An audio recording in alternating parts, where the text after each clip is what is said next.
Assalamualaikum warahmatullahi wabarakatuh. Perkenalkan, nama saya Rasya Rizky Saputra dengan NIM 33342501009.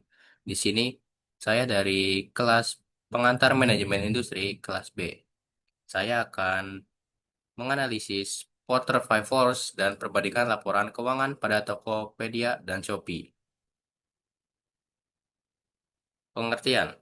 Analisis Porter Five Force dikembangkan oleh Michael E. Porter pada tahun 1979 sebagai alat untuk memahami tingkat persaingan dan kekuatan yang memengaruhi profitabilitas dalam suatu industri. Model ini membantu perusahaan mengenali ancaman, peluang, serta posisi kompetitifnya di pasar. Untuk memahami daya saing industri secara menyeluruh, Porter mengidentifikasi 5 faktor utama yang memengaruhi kemampuan perusahaan dalam bertahan dan berkembang, yaitu: satu, ancaman pendatang baru. Mengukur seberapa mudah perusahaan baru masuk ke pasar. Jika hambatan masuk rendah, persaingan akan semakin ketat dan mengurangi keuntungan perusahaan yang sudah ada. Yang kedua, kekuatan tawar pemasok. Menunjukkan pengaruh pemasok terhadap harga dan ketersediaan bahan atau produk. Jika pemasok sedikit dan produknya penting, kekuatan tawar mereka semakin besar. Yang ketiga, kekuatan tawar pembeli menggambarkan sejauh mana pelanggan dapat memengaruhi harga dan kualitas. Jika banyak pilihan di pasar, pembeli memiliki kekuatan tawar tinggi. Yang keempat, ancaman produk pengganti. Risiko munculnya produk lain yang dapat menggantikan fungsi produk perusahaan. Inovasi baru dapat menggeser posisi perusahaan yang tidak beradaptasi. Yang kelima, persaingan antar perusahaan sejenis. Menilai tingkat kompetisi di antara pemain yang sudah ada. Persaingan yang ketat memaksa perusahaan terus berinovasi, efisien, dan menjaga loyalitas pelanggan. Selanjutnya ada analisis strategi Tokopedia berdasarkan Porter Five Force. Yang pertama, ancaman pendatang barunya, yaitu industri e-commerce memiliki hambatan masuk cukup tinggi karena butuh modal besar, infrastruktur teknologi, dan kepercayaan konsumen. Tokopedia menghadapi ancaman dari platform baru seperti TikTok Shop atau Blibli, tetapi mempertahankan keunggulan melalui brand awareness dan kerjasama dengan Gojek, Goto Group. Strategi yaitu meningkatkan loyalitas pelanggan dengan ekosistem Goto. Ada GoPay, GoSend, dan GoRide. Yang kedua, kekuatan tawar pemasok. Ribuan penjual bergabung di Tokopedia. Namun, platform juga bergantung pada mereka untuk variasi produk. Pemasok besar bisa menekan biaya atau berpindah ke platform lain jika insentifnya kurang menarik. Strateginya, memberikan fitur dukungan UMKM, promosi, dan pelatihan penjual agar hubungan lebih kuat dan loyal. Yang ketiga, kekuatan tawar pembeli. Pembeli memiliki kekuatan tinggi, karena mudah beralih ke platform lain dengan harga dan promo lebih menarik. Shopee menjadi pesaing utama dengan strategi diskon agresif. Strateginya, Tokopedia fokus pada layanan cepat, seperti Tokopedia Now, integrasi pembayaran GoPay, dan pengalaman belanja yang aman. Yang keempat, ancaman produk pengganti. Produk pengganti muncul dari platform sosial seperti TikTok Shop dan Instagram Shop, yang menawarkan belanja langsung dari konten video.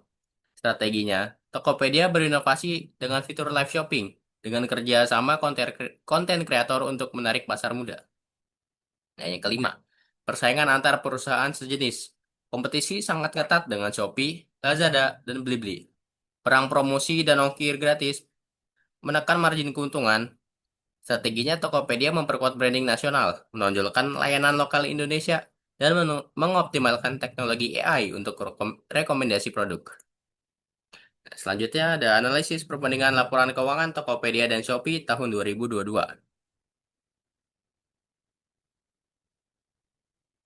Analisis keuangan dilakukan untuk melihat kinerja dan efisiensi operasional kedua platform e-commerce besar di Asia Tenggara, yaitu Tokopedia dan Shopee, selama tahun 2022. Fokusnya pada pendapatan laba atau rugi, serta beban operasional. Tokopedia masih mencatat rugi besar akibat beban operasional dan pengembangan produk yang tinggi. Meski pendapatan meningkat, efisiensi biaya belum optimal.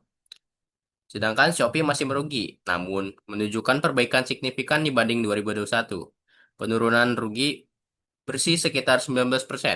Fokus efisiensi dan diversifikasi pendapatan mulai terlihat efektif. Lalu ada aspek Tokopedia dan Shopee. Pendapatan pada tahun 2022 pada Tokopedia yaitu 11,3 triliun rupiah. Rugi bersihnya 40,4 triliun rupiah, serta arah tren rugi meningkat.